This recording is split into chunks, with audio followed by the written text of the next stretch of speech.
Most people talk about the Space Coast like it's one simple real estate market. Beaches, rockets, people moving to Florida, maybe retirement, maybe waterfront, maybe affordability compared with South Florida. And yes, all of that is part of the story, but it's not the whole story anymore. In 2026, Brevard County is becoming a much more segmented, much more sophisticated market. Some areas are being shaped by aerospace growth. Some are being shaped by insurance and flood risk. Some are being reshaped by roads, bridges, redevelopment, and commute patterns. And buyers are not behaving the way they did during the fastest moving market years. So today I want to walk you through the 6 Space Coast signals I'm watching right now. This is not a hype video or a panic video. It's a local read I would want you to have before you buy, sell, relocate, or make a major real estate decision anywhere in Brevard County. I'm Carrie Liotta, a local realtor right here on Florida's Space Coast, and I help people understand the real trade-offs behind living, buying, and selling in Brevard County. And before we get into the 6 signals, I want to invite you to my private Facebook group called Moving to Brevard County, Florida. It's a place for people researching a move to Brevard County to ask questions, compare neighborhoods, learn from the locals, and understand what Space Coast life actually feels like beyond the listing photos. And if you're watching this while you're researching the area, scan the QR code on the screen and come and join us there. Now let's talk about what is changing. The first signal is that the market is becoming more selective. That does not mean the Space Coast is suddenly undesirable. That is not what I'm seeing. What it means is that buyers are more careful. They're comparing more, they're looking harder at condition, price, insurance, location, monthly payment, HOA cost, flood exposure, commute, and resale risk. During the fastest part of the market, a lot of homes could come on the market and get attention simply because inventory was tight and buyers felt pressure. In a more selective market, that changes. The homes that are priced correctly, prepared well, and positioned clearly still have an advantage, but homes with weak pricing, deferred maintenance, confusing insurance questions, or poor representation tend to get exposed faster. So when someone asks, how is the Space Coast market? The honest answer is, which part of the market are we talking about? For buyers, this is actually useful. You may have more room to compare than buyers had a few years ago, but you also have to do better homework. A lower price does not automatically mean a better buy if the insurance, flood zone, maintenance, or resale picture is weaker. For sellers, the lesson is just direct. You cannot assume every buyer will overlook condition or price just because Brevard County is desirable. The market needs to make sense to the buyer who is looking at today's market, not the market from 2 or 3 years ago. The second signal is that growth is real, but it's not evenly distributed. This is one of the biggest mistakes people make when they talk about Brevard County from the outside. They hear Space Coast growth and then they assume every community is moving in the same direction at the same pace. That is not how this county works. Brevard has a stronger economic story than a lot of lifestyle-only Florida markets. We have aerospace, defense, manufacturing, technical employment, Port Canaveral tourism, beaches, Kennedy Space Center, and a brand identity that people recognize all over the country. That matters because housing demand is not only about sunshine. Sunshine helps, of course, but long-term demand is also about jobs, wages, infrastructure, confidence, lifestyle, and whether people can actually build a life here. But that growth does not land evenly. Viera does not behave like Cocoa Beach. Palm Bay does not behave like Satellite Beach. Each area has its own mix of affordability, schools, commute access, beach access, waterfront exposure, age of house stock, new construction, redevelopment, employer access, and buyer expectations. That is why I'm careful with blanket advice like buy on the Space Coast or avoid the Space Coast or this is the best town in Brevard. The better question is, best for whom? At what budget? With what commute? What lifestyle, what risk tolerance, and what long-term plan? So when I say the Space Coast is growing, I do not mean every neighborhood is automatically a winner. I mean the county has real economic and lifestyle momentum, and you need a local lens to understand where that momentum is helping, where it is creating pressure, and where it may already be priced in. The third signal is infrastructure.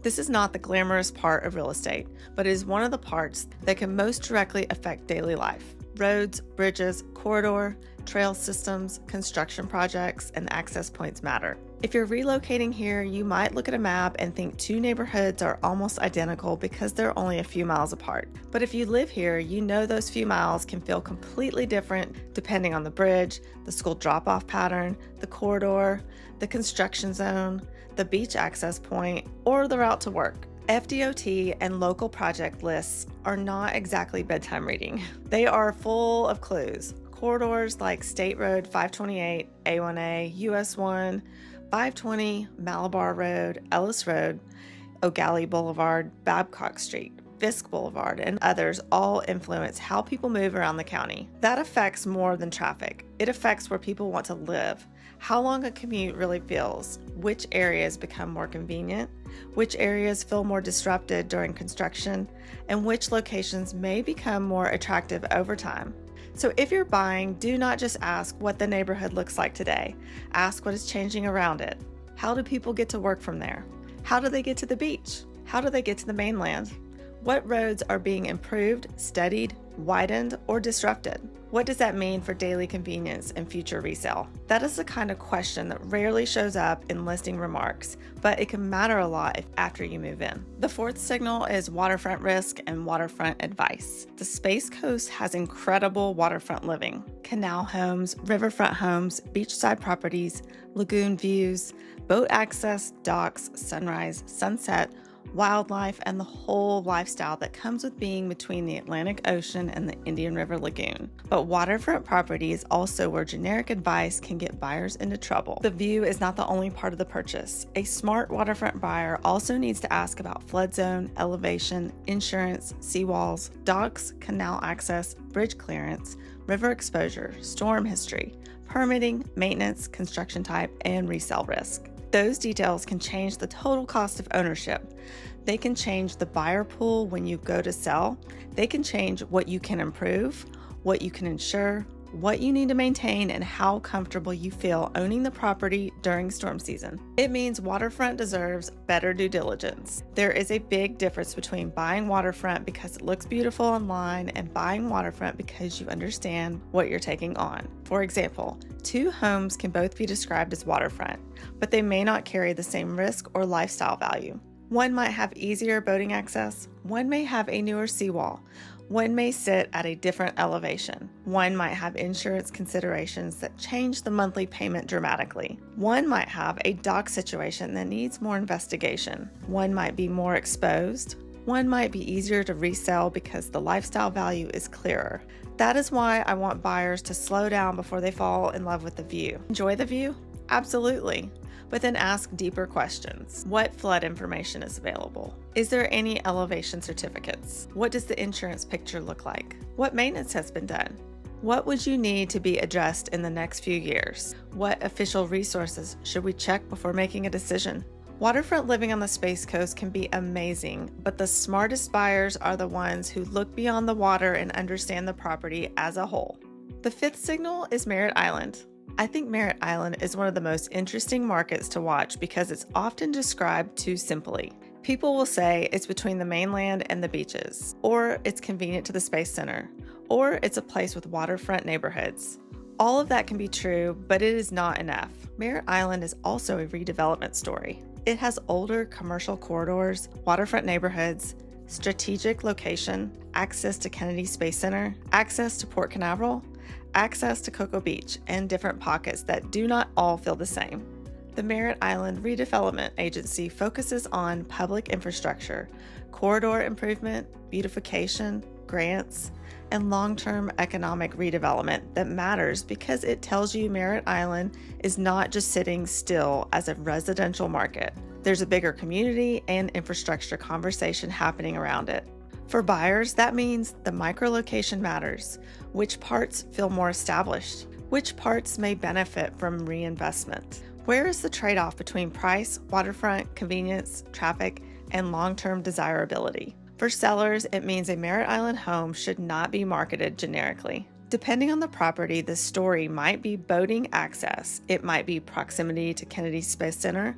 It might be shorter route to Port Canaveral or the beaches. It might be a larger lot, an established neighborhood, canal access, or a position near an area that is seeing reinvestment. Merritt Island is not one thing, and that is the point.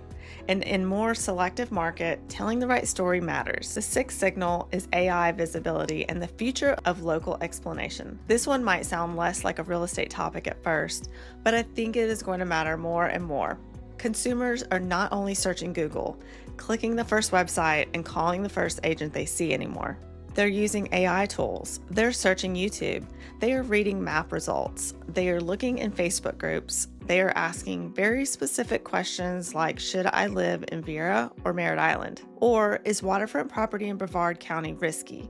Or what should I know before buying near the Indian River Lagoon? That changes what good local content has to do.